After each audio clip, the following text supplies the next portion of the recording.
Hello students. Ever tried to find that one WhatsApp message from 6 months ago in a group chat? Confusing, right? Yes, that's what accounting without ledgers feels like. Very confusing and very messy thing. So welcome to the world of ledgers, where we take the beautiful mess of all these journal entries and make them into organized, balanced accounts.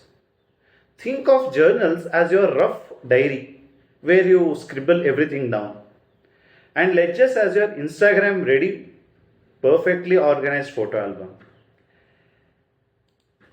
Today, we are going to learn why ledgers are called as principal books of accounts. To explain simple terms, a ledger is like your smartphone's contact list.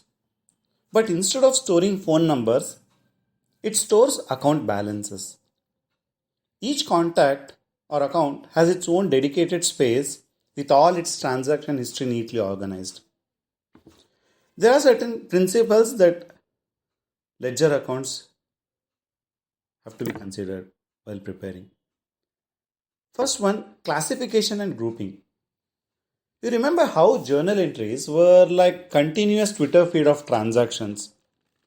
Well, ledgers take those tweets and organize them into a separate Instagram profiles for each account. Separate personal accounts, separate real accounts, separate nominal accounts. Another principle is that it has two-sided story.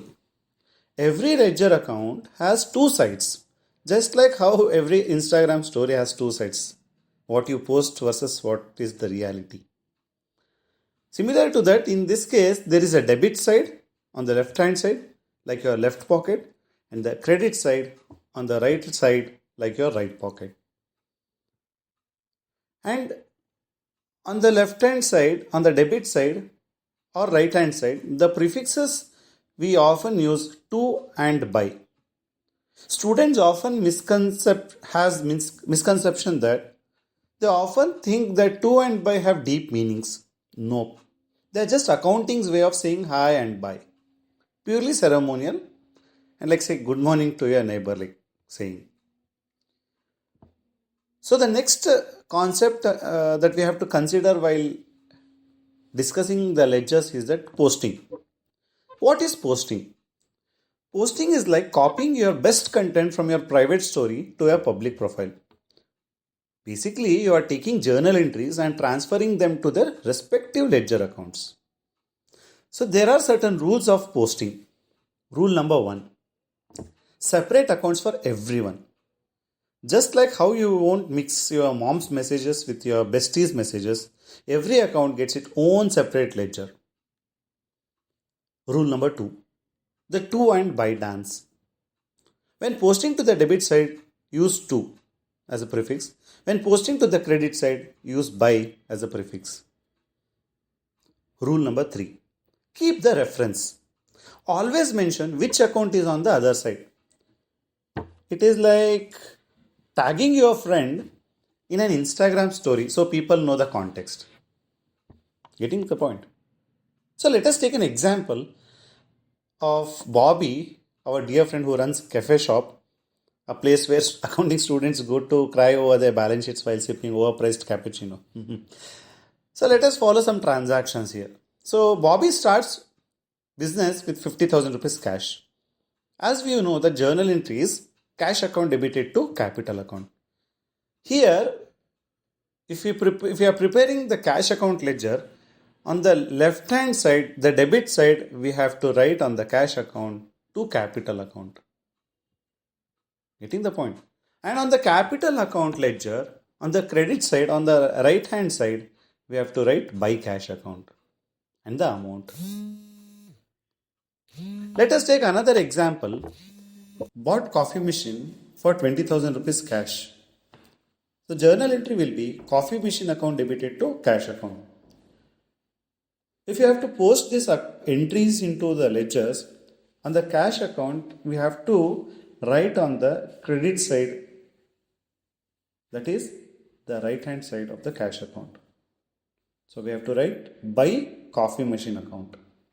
it means the cash is going out of the business. So when the moment we credit cash, it is going out of the business. So cash account, on the credit side we have to write 20,000 by coffee machine account. Whereas in the coffee machine account ledger, we have to write on the debit side or the left hand side of the ledger by stating to cash account. So it is increasing, so debited.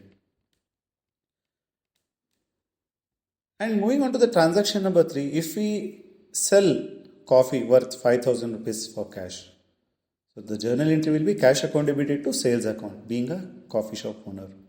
Cash account debited to sales account. So if you post this particular entries into the respective ledgers, if you go to the cash account, on the left hand side, that is debit side, we have to write to sales account.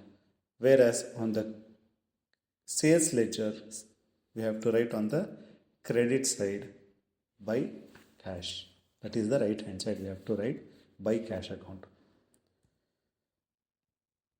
And another transaction example, if purchase of coffee beans from supplier Coffee Day Enterprises for 8,000 rupees on credit. So the journal entry will be purchase account debited to Coffee Day Enterprises account.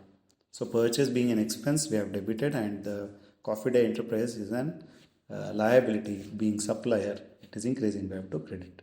So journal entry is purchase debited to Coffee Day Enterprises. If we have to post this into the respective ledgers, on the purchase account, on the debit side, we have to mention to Coffee Day Enterprises. And on the Coffee Day Enterprise ledger, on the credit side, we have to write by purchase account. So I hope you have understood how to do posting. The very next step is that balancing. Sir, what is balancing? Balancing an account is like checking your relationship status.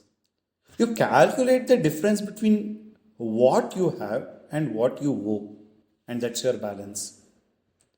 So generally the balance types are debit balance and credit balance. The debit balance is when the left hand side total is more than the right hand side. And whereas credit balance you will get when right hand side total is more than the left hand side total. And another important points that you should remember is balance carried down and balance brought down. So the balance carried down is the balance at the end of the period, whereas balance brought down is like the balance of the beginning of the next period. In order to sum up, ledgers are where journal entries go to find their forever home, organized, balanced, and ready to prepare financial statements stardom. So without ledgers, preparing financial statements would be like trying to cook a 5-course meal with ingredients scattered across different kitchens. So ledgers bring everything together in one organized kitchen. I hope you have understood the concepts of ledger, how ledgers are prepared, and in the upcoming sessions we will be discussing on the problems specifically relating to the ledger accounts. So till then, keep watching, keep learning, and do not forget to like our videos, and do not forget to subscribe our channel Latur Academy.